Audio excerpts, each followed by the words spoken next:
ولا أحب أن أقول أنه حينما ابتدأت انطلقت الجامعة في نجدة،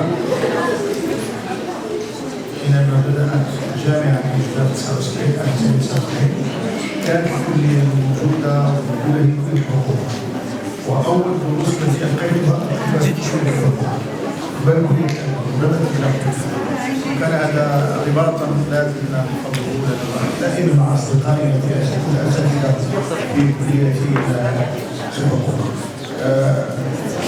أنا كنت قد أعددت كتابا، وهذا الكتاب كنت أريد أن لا في هذه اللحظة لا يعم حتى ينشر رسميا، ولكن بما أنني موجود في الحقوق أنا أعطي الشعب هذا الكتاب تشوفوا فيها ريثما يصدر إن شاء الله. هذا كتاب فقه الأسرة، وتحدثت فيه عن كل مناقشات المدونة واللجنة التي عالجت، وهي مناقشات واسعة جدا، مش مناقشات لأننا واجب أن نقول بأن اللجنة التي ناقشت المدونة الأولى من كبار علماء من كبار علماء الأستاذ محمد تاويل رحمه الله واحد من العلماء المتضلعين، كان معه مجموعة كبيرة من العلماء ومن القانون الحقوقيين، وانتهينا بعد 3 سنوات إلى تكوينها، وهي الشيء اللي خصنا نشوف اللي خصني تقول له، وهو أن تكون كل المدونات بما في هذه اللجنة متوازنة، ماشي ديال الضغط، ماشي لأن واحد الإنسان اللي عنده القلم واحد ما عندوش. ردوا بالكم هذا، حنا قلنا لك الوقت شوف كنا بحال اللي كاين الآن شي يقول سن الزواج يبقى 18، وشي واحد يقول حنا ما مقتنعينش بأن الزواج المساواة ديالنا وكذا تزوجوا، غاشي نقولوا أمتنا ودوك الآباء ديالهم كانوا مزوجين خارج، فلذلك كان هذا التوجيه قلنا 18 سنة، ويجوز للقضاء أن يدرس الحالات ويأذن بالزواج قبل هذا السن. بناء مثلا فتاة موجودة في متجر خيري وجا شي واحد بغى يتزوجها 17، اش انا نقول له لا؟ انت عندك ولاد في دارك وتقول لها ديك لا، معناها كتسلط على الناس وصافي. ماشي الحالات العادية كنخليوها، ولكن كاين حالات اللي كاين حالات ديال المرأة ما عندها لا باها لا، هي الآن تعيش من دار لدار، ماشي تزوج حسن لا ما بغيناش 18. إن هذا ماشي اقتناع، هذا تعسف. فاحنا درنا هذا بمعنى أننا نأخذ بالآراء كلها. هذه القضية ديال مثلا قسمة الملكية داخل الأموال المكتسبة داخل خلال الحياة الزوجية، كان على حل ونديروا العقد، لأن العقد شريعة المتعاقد. اللي تجي انت معاه تقولوا بغينا نديروا إما ذمة مستقلة ولا كل واحد ولا نديروا شريك مشترك، ولكن اتفقوا عليه. وكاين الآن المدونة كنقول لا، بمعنى أننا نمشي واحد مع الرأي الواحد الذي المدونة إذا كانت تحمل فقط بصمة الرأي الواحد تبقى دائما غير اجتماعية ليست لها طابع اجتماعي.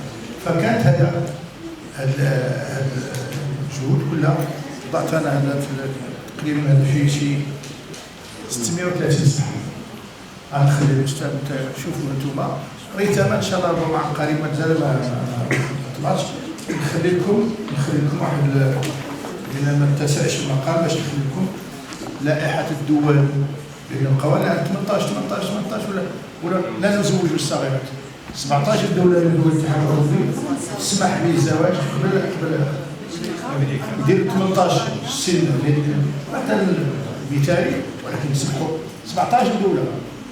وكاين دول اخرى 7 اخرين لا تحددوا، منهم فرنسا لا تحددوا، وديرونا غير مع فرنسا تاعنا، يعني ما سلكنا مع المسلمين مع الفرنسيين قالوا لنا 18 نقولوا لهم 18.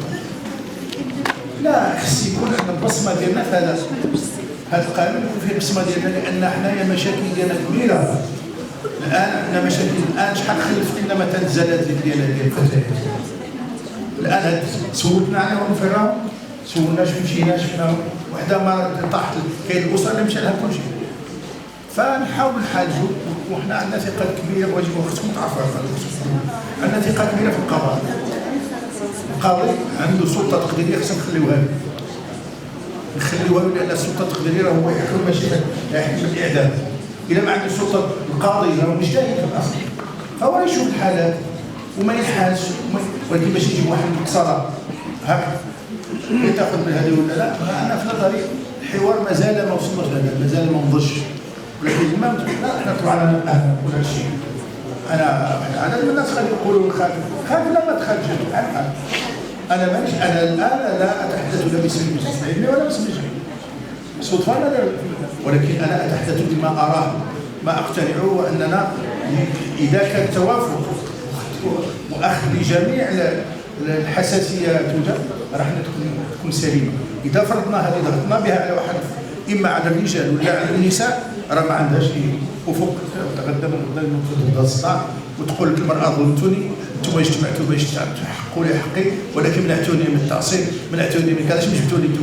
فرضتوا عليا غتفرضوا عليا النفقه كنت بلا نفقه وحاصله فرضتوا عليا النفقه معناه انكم غادي ديروا شي مشكله كبيره اجتماعيه.